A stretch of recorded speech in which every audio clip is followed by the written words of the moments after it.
Pangalawang araw ko na nga pala 'to para sa paghahanda na paparating na bagyong si Opong. Kasi talagang tutumbukin daw ang Bicol Region. Ito nga maaga kaming gumising ng kaibigan kong si Yob na ex-zookeeper din.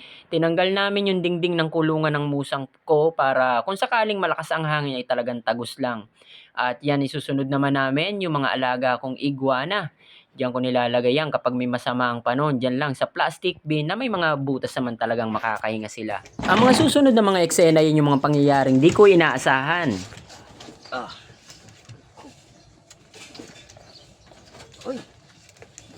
Yan mga ka-exo, tinamaan niya akong 2 beses ng tail whip ni Isarog. Talagang tinis ko lang mga ka-exo dahil nakakahiya kung aaray naman talaga ako na nakikita nyo. Pero sa di inaasang pagkakataon talagang parang palusto si Isarog at nakatakas na nga mga ka-exo. Kaya ang ginawa ko, tinawag ko yung dalawang kasama ko. Yob! Saan? Bigi ka mo! Kabuhi! Isarog! Kabado na nga ako dyan mga ka-exo, baka makatakas siya dahil naghahabol nga kami sa oras dahil nga dito sa paparating bagyong Opong at sumabay pa to si Isarog talaga, oo.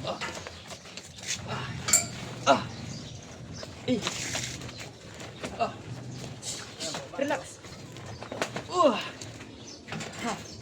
Siguro dapat iranin na ini. Hindi. Na.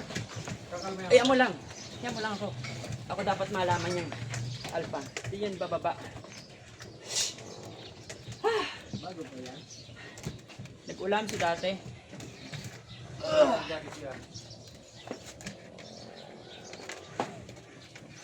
Yob, alalay daw.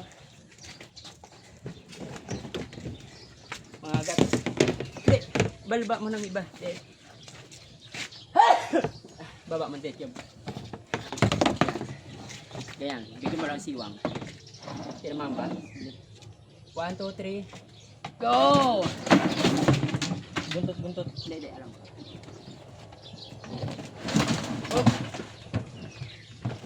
Cable tayo, 4.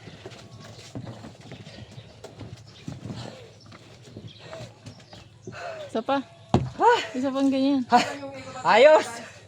Hiningal talaga ako doon mga ka-exo, alatang talagang tumatanda na, nagkakaedad na. Nasa kalahati na nga kami ng paghahanda namin mga ka-exo, nakasako na kami ng buhangin para ilagay dito sa bubungan.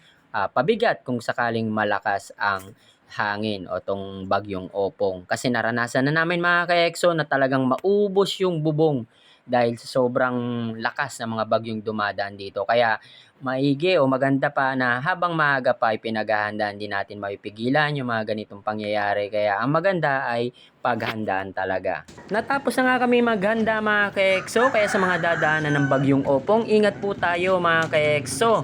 Naway patnubayan tayo ng mahal na bathala. Good vibes lang tayo palagi. Ingat kayo at ayos!